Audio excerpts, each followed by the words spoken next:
Kingdom of Love. My dear friends, love of God, love of neighbor, and love of oneself are the fundamental characteristics of Jesus' teaching. Love is also the outstanding mark of the kingdom of God which Jesus came to establish. Kingdom of God is not something to arrive at the end of our death. It is, Jesus says, the kingdom of God is in our midst. It is around you, within you. We are called to live in His kingdom today, now, by loving.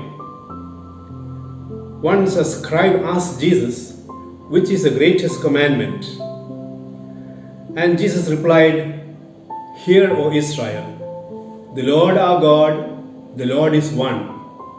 And you shall love the Lord your God with all your heart, and with all your soul, and with all your mind, and with all your strength. This is the greatest and first commandment.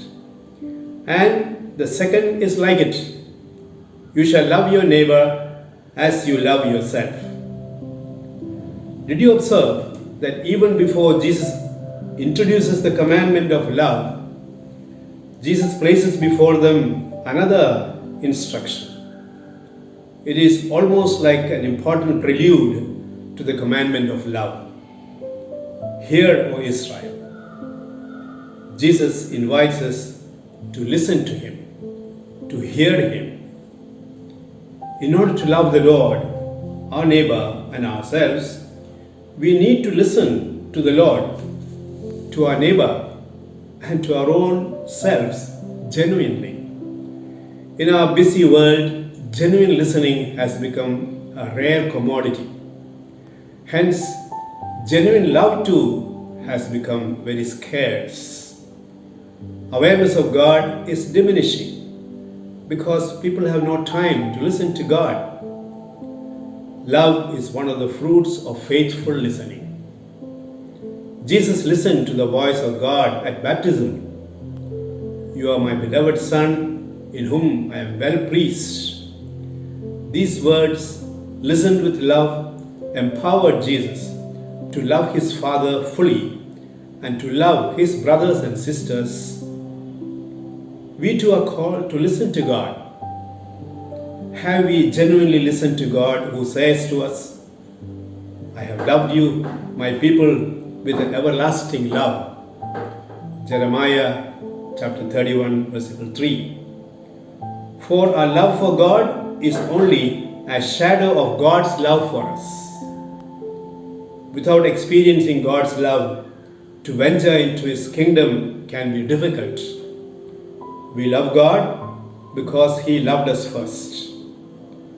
We listen to God in silence and in prayer, and we listen to each other in genuine dialogue and humble service. The book of Deuteronomy, chapter 6, speaks about the commandment of love. Here we are asked to love God in order to receive God's blessing.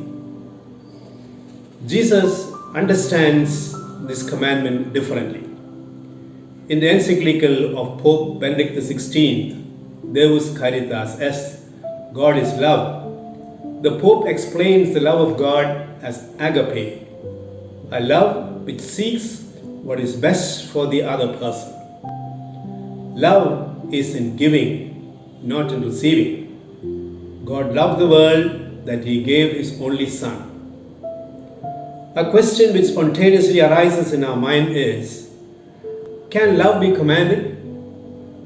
A love which is given under threat is not love. It only generates fear. St. John says, where there is fear, there is no love.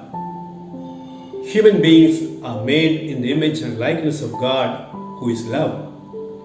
Love is our DNA. We have forgotten our identity. This command can be understood as an invitation from Jesus to wake up from our slumber of ignorance and falsehood. Each time I love God and our neighbor, I am becoming more and more like my original true self and living in the kingdom of God. Jesus commands us to love the Lord with all our heart. How can I love God with all my heart? How can I love my neighbor as I love myself? Is the Lord placing before us something impossible? Our life shows that this sort of love is very seldom seen in our human dealings. Human love is often tainted by our selfishness. A wholehearted love happens when we become one with the other, totally for the other. Saint Maximilian Kolbe stands out as an outstanding example. In the concentration camp, he replaces another prisoner who was condemned to death. St. Paul gives expression to this truth when he said, "It is no longer I who live, but Christ who lives in me." May we be loyal members of the kingdom of God, the kingdom of love. May God bless you all.